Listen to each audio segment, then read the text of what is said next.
On today's show, the New York Knicks trade for Toronto Raptors defensive ace OG Anunoby. How does Anunoby fit on the Knicks? Why did New York feel the need to make this trade, giving up RJ Barrett and possibly the best player in the deal, Emmanuel, Quickley? And could there be yet another trade coming down the pipeline for New York? It's all coming up right here at Locked On NBA.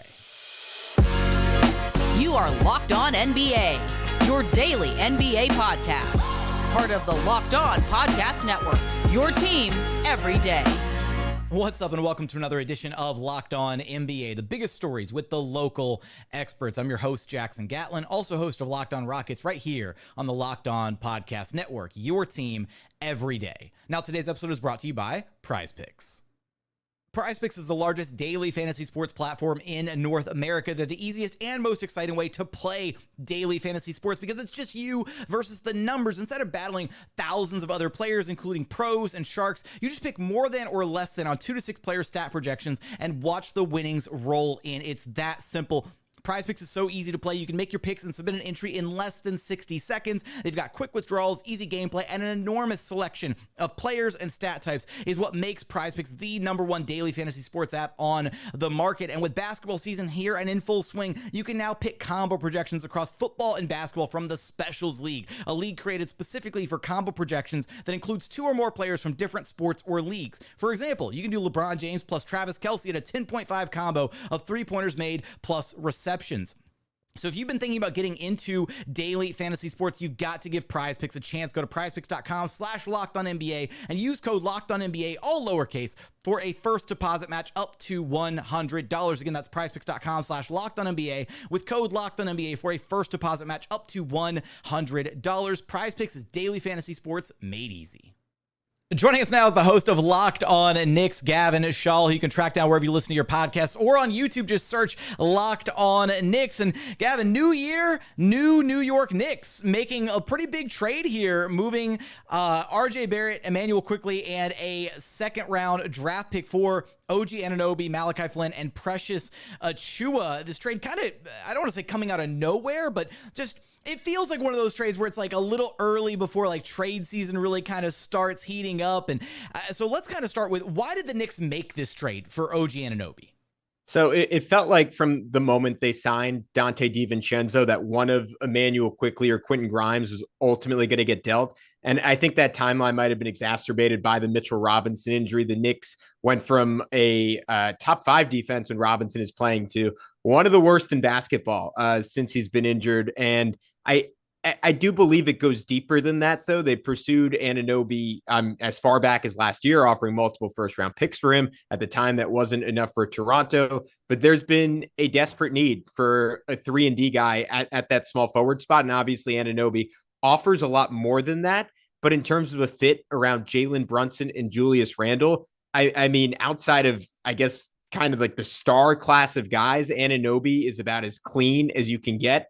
And RJ Barrett was about as poor as you could get in terms of a fit. And I think at the end of the day, it's almost that simple in that he offers the positional size of Barrett that Tom Thibodeau desired and the two-way play of Emmanuel Quickley. So when you look at kind of what this trade cost the Knicks in RJ Barrett and Emmanuel Quickley, I want to get to Quickley and kind of how they're going to maybe replace his production in a minute. But, the Knicks were trying to get OG Anunoby last season. The asking price was a little steep, 3-4 first-round draft picks, whatever it was that the Raptors were trying to hold out for. How do you kind of grade the return here, right, and what it actually cost to get OG Anunoby?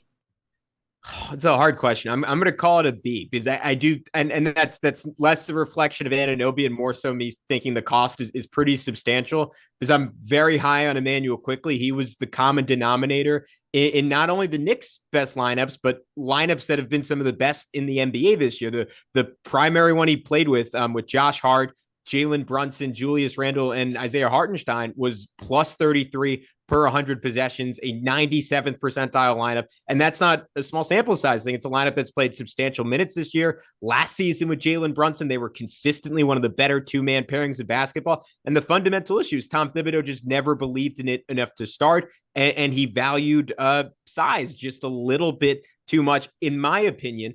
But given that, and the fact that that was a reality, and I don't think Tibbs was ever budging on that, this was a fantastic return because, again, Anunoby is just an immense upgrade over RJ Barrett, who is hyper inefficient, has been one of the least efficient players in the NBA since coming in. And Anunoby is none of the issues offensively. And while Barrett has turned into a fine defender, Anunoby is about as good as it gets on the perimeter in the NBA. So it covers a lot of different bases for the Knicks. The concern there is they might have just given up the best player in the trade.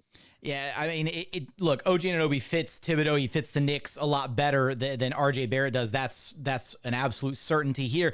But are you worried at all? You mentioned, them maybe making this trade or kind of things being exacerbated by Mitchell Robinson being injured. Are you worried at all that this was kind of like a reactionary trade where they're like, oh, well, we've got to do something to try and fix the defense rather than just, okay, hey, maybe this is not, because what you don't want to have happen is you don't want to lose this trade, right?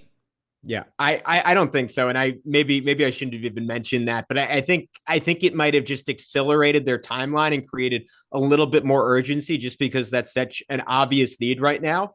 But this was, I think in the working since last year. They originally had very serious discussions with Toronto, I believe before the Mitchell Robinson injury. It was the last time they played the Raptors in Toronto. They might have been just right after he got hurt. But the point is, this has been on their minds for a while. And I think Anunoby makes a lot of sense regardless, because it feels like a move precipitating another move. SNYZ and Begley reported that the Knicks might have one or two more coming in short order or as soon as this offseason. And to me, that makes a lot of sense. I think Anunoby's the kind of guy you get if you want to be all in. Like if he's your fourth best player, you're in very good position. He's someone you acquire certainly for the regular season, but even more for the postseason, going up against the Jason Tatums, the Giannis Antetokounmpos, those types of guys in the playoffs. Like the Knicks just had no answer in those matchups. They didn't really have much of an answer for Jimmy Butler last year. Anunoby at least gives them an option about as good as any team in the NBA has. If this is the move before the big move or before another move coming down the pipeline, who else would be on the trading block? Who else would you factor into a trade to make another potentially big move if you're in New York? You're saying who would the Knicks pursue, or who would they give up? Who would they give up?